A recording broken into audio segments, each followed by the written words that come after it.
Mga sir, at nabaklas na natin yung magneto nitong Honda Wave 100. Yan, na full wave na natin. Yan, ito na yung kanyang stator.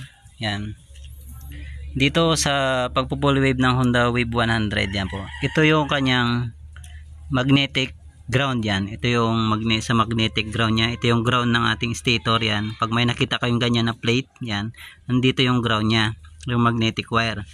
Yan, kinat natin yan sa pagkakahinang. Tapos dito yung yellow. Yan, ito yung yellow, tinuturo natin.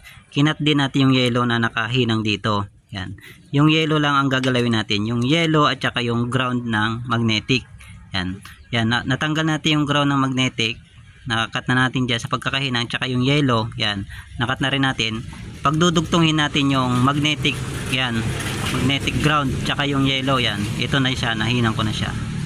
Yan, tapos dito sa wire ng ating stator, yung yellow at saka white, yan, kinat ko na lang siya kasi itong yellow kanina may putol na, pinutol na nila, kinat ko na siyang tuloy para ihinang ko na siya. Yan, i-test natin kung goods yung ating pag full wave. Yan, gagamit tayo ng ganito, yan, multi-tester, continuity yung gagamitin natin.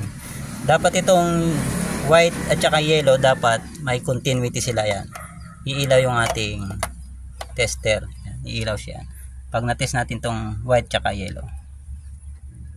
Yan, umilaw siya, may buzzer siyang tunog, ibig sabihin goods yung ating pag full wave. Tsaka kailangan itong yellow at tsaka white, wala na siyang contact sa ground ng ating stator. Yan, wala, dapat siyang contact. Yan, dapat wala na siyang contact, dapat walang tunog. Yan, yan, goods, walang tunog, walang continuity. Tapos yung white, yan, dapat walang continuity. Ito lamang dapat silang dalawa may continuity. Yan, kita nyo may ilaw, may tunog. Yan, ibig sabihin goods. Yan, yun, babalik na natin sa kanyang dati, babalik natin kayong stator. Yan, tapos papakita natin mamaya yung pag-test ng full wave sa ating test light kung gumagana ba. Yan, update natin kayo at ibabalik na natin dito sa kanyang magneto. Yan mga sir, i-check naman natin itong yellow at saka white sa pamamagitan nitong ating test light kung goods yung ating pagkaka-full wave. Yan, ang una natin gagawin, yung ating clip ng ating test light, lagay natin sa body ground. Yan, kahit sa anong bakal sa inyong motor.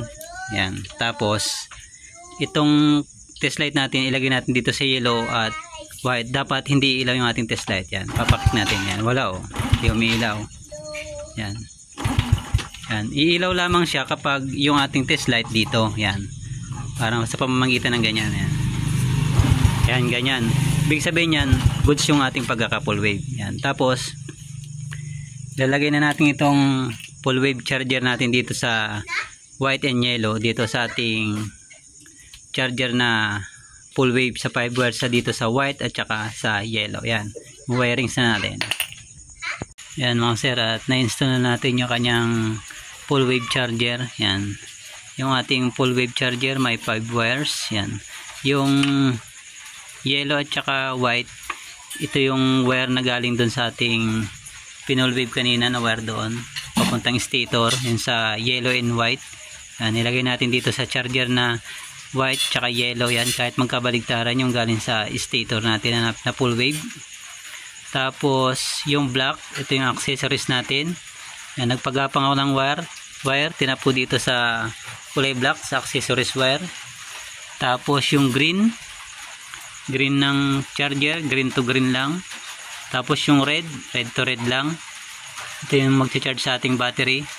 Tapos ito yung dati niyang nakalagay sa regulator. Yan, hindi ko na sinama yung yellow wire dito sa accessories, dito sa black wire natin charger, kasi maglalagay ako ng relay para sa kanyang headlight. Yan po, ito naman yung yellow na papunta dito sa ating taillight, supply ng ating taillight, yung yellow na yan.